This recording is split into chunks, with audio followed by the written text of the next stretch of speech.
If Puff wasn't there, I don't know if Big knew how to make those type of songs and how to break down those songs. It would have been that, It would have been Party and Bull, but Puff taught him, like, no, you need to make a song like this. You need a hook, you need this. And I feel like that's what's missing a lot of times.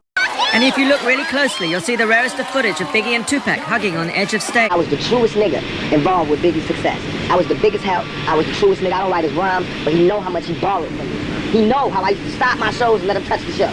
Let him blow up and do his whole show in the middle of my show. How I used to buy him.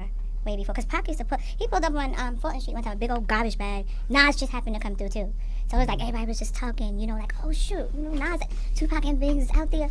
And you know, see that the girls is gonna like, that the radio's gonna like, it's gonna help you sell your album. And I took that into consideration by making Big Papas and One More Chances and Juicies and stuff like that. It was advice. It wasn't nothing getting stolen. Right. Shit, never asked for it back. How I used to share. I used to share my experiences in the game and my lessons and my rules and my knowledge on the game with him. You know what I mean? He owed me more. He owed me more than the turn. Family, we are back again.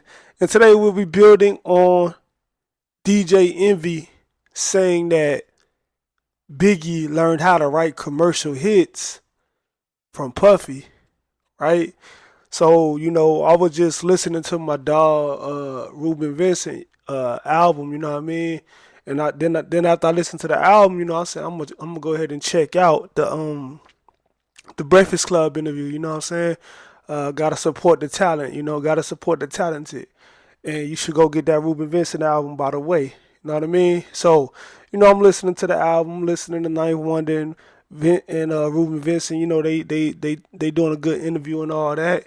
And then, you know, the hip hop head in me hears DJ Envy say that, you know, Biggie learned how to write hits from Puffy.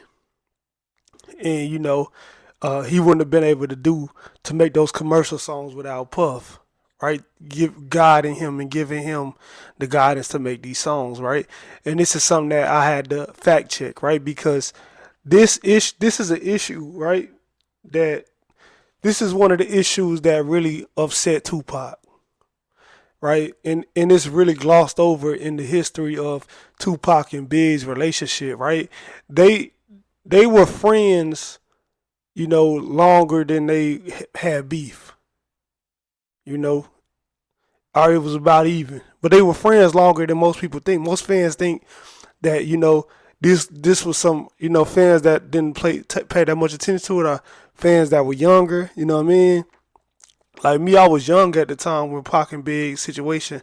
So when I learned about it, it was later on. You know what I mean? I know Pac died and all that. But when I learned like the ins and outs, you know, it had me thinking like Pac and Big was just two rappers who just ended up beefing. I didn't know that they had like a brotherhood first. You know what I mean? But they did. And this is why I used to always say, man, you know, Big should have had Pac on his first album. He should have had him on the first album, in my opinion. You know what I mean? It would have been, Method Man was nice and all that, but I would have loved to hear Pac on this album too. You know, because I think a lot of the tension between Pac and Big really stemmed from Pac believing that Biggie was his artist, right? Because, you know, Pac was the one that gave Biggie, you know, the first little shot at fame, right? Introducing him to traveling on the road to do concerts, to do Howard University. You know what I mean? Introducing him to other rappers. Snoop said that the first time he met Big was through Pac. This was before Bad Boy. You get what I'm saying? So Pac seen Big as his potentially one of his artists. He just liked his music. He hung out with him. It's a clip of Lil Kim saying how Pac used to pull up on the block and, you know, with bags of weed for the whole team. You know what I'm saying? Who, you know, for the whole Junior Mafia, showing love, you know what I mean? So I think that Tupac wanted to make Big one of his artists, right? And in so many ways, the situation, he wasn't in a position to really sign Big, right? He wasn't in a position to sign Big at the time. So, and Big had way too much star potential to be just a member of not the Outlaws, but the Thug Life crew at that time, right? He had way too much potential, and Pac knew that, but Pac couldn't sign him. So, whenever when the opportunity came for Big to get the deal with Puff, you know, Big took the deal, and Pac had to somewhat be happy for him, but then it's probably like a bittersweet feeling. You know what I mean? Cause he's like, man, that was my guy. I showed him how to do this, and I introduced him to this because Pac is giving Big all this game because Pac thinks that Big is gonna be down with the team. You know what I mean? He's gonna be my artist, and this is why I'm had to correct DJ Envy because one of the things that everybody knows that Tupac told Big was, and it's been confirmed by Tupac and Big, right? This ain't he say, she say. All you got to do is really just listen to the interviews. You can listen to Tupac's Sway interview, and you can listen to Big's last interview, you know what I mean, in L.A., where he confirms it. Tupac saying that I told Biggie, a long time ago, don't rap for the niggas, rap for the bitches. You know what I'm saying? If you want to make money, rap for the bitches. We're trying to rap all that lyricals, you know what I mean? If you want to put the hard stuff, you put it on the album. But for what you need to be able to make commercial hits. You need to be able to make songs like this and songs like that. And even after Pac died, this was one of the things in Big's last interview that he confirmed. He said that, Pac gave me advice, to not how to make a commercial song and do this and do that. And that's what helped me make songs like Juicy and Big Papa and all this. And he said that Pac gave him that advice, and Pac, if anything, Tupac should have been happy for him.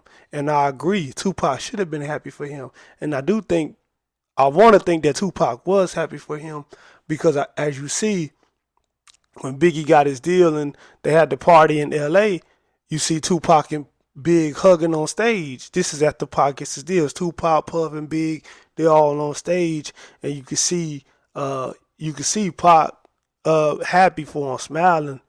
Pac used to smile every time he see Big do his thing, right? He would just sit back in amazement, like, wow, man, hey, Sean, my nigga. I believe Pac was genuine, you know what I mean? I do. And I think and sometimes when you're a genuine person like that, you want to help people, it hurts you more. You know what I'm saying? When you don't get the appreciation back that you think that you deserved, right? So Big, later on, Big gets into the position, and this Tupac starts to feel like, well, I gave him all these pointers, and it would have been cool, but now he ain't with me. So now it's like I got to watch him shine on somebody else's side, and then on top of that, I'm seeing things that I taught him, how to make commercial hits, how to, the obsession with death type raps. You know what I mean? The Versace stuff. This is how Tupac feel. This is how Tupac feel betrayed. Even some of it leading up to the shooting, right? It just didn't hit the fan, but Tupac was already feeling betrayed.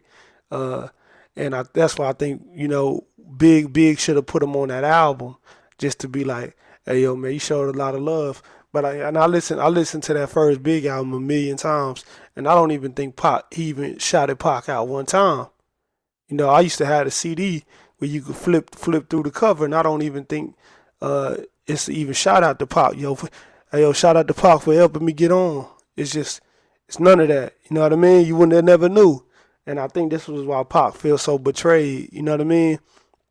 I really think this played a big role into a detention leading up to the situation where the shooting happened, and then, all hell breaks loose, right?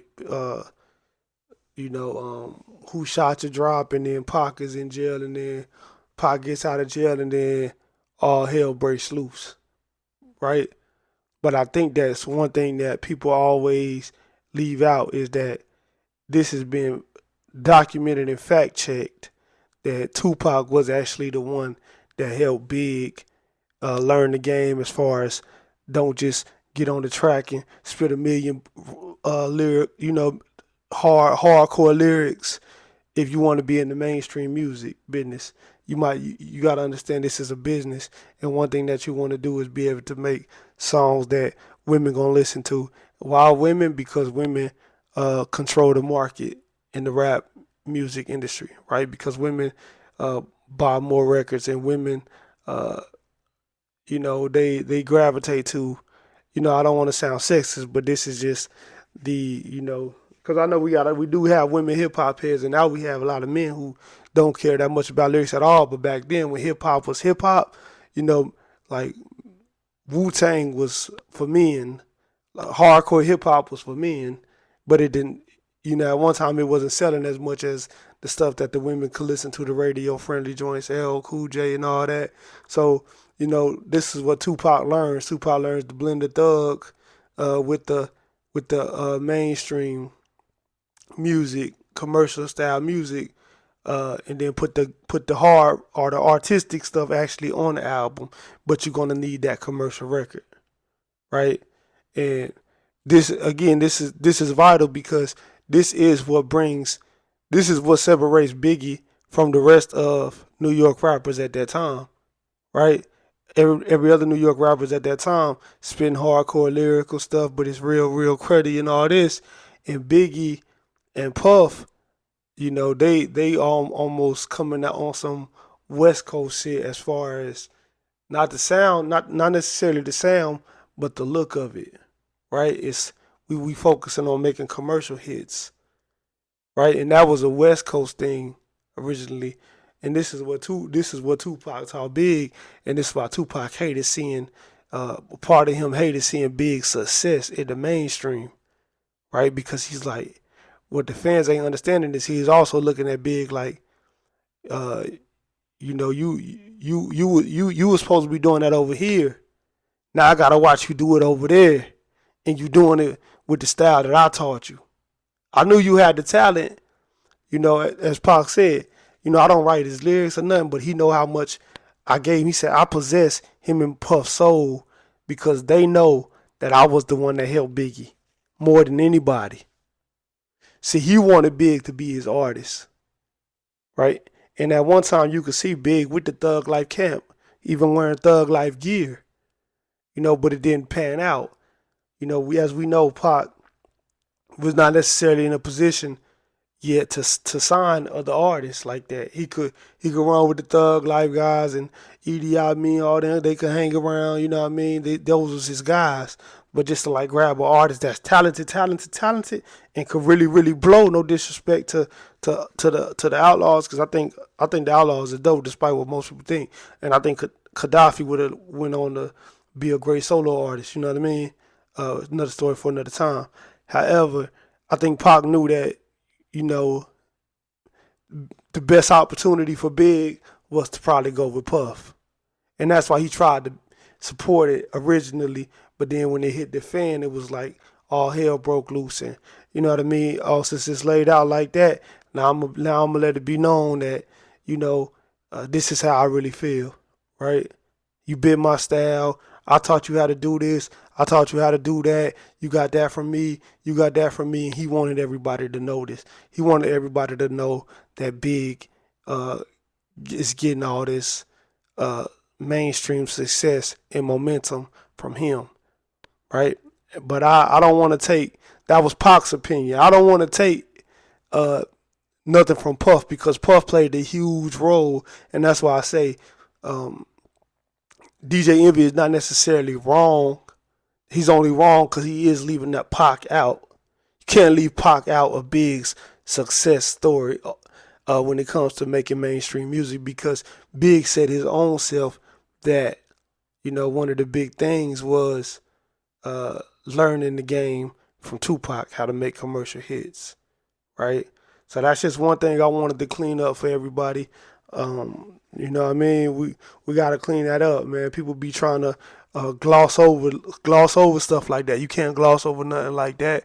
And as I said, Big should have, you know what I mean? In my opinion, my humble opinion, it's because I know art is art. You know what I mean? But if a nigga look out for me, I'm an artist myself. If a nigga look out for me and all that, you know what I mean? You gonna hear me saying, yo, shout out to that nigga, you know what I mean, who helped me get on. He definitely gonna be invited on the album, you know what I mean, when it finally dropped, just to make it feel like, yo, I ain't get on it and forget the nigga who helped me. Not saying that was the vibe or nothing, but just to kill shit before it even get to that point. You know what I mean? Just to make niggas feel. That's how you got to do sometimes. You know what I'm saying? Let a nigga know it's gratitude, right? But on that note, family, we out. Peace.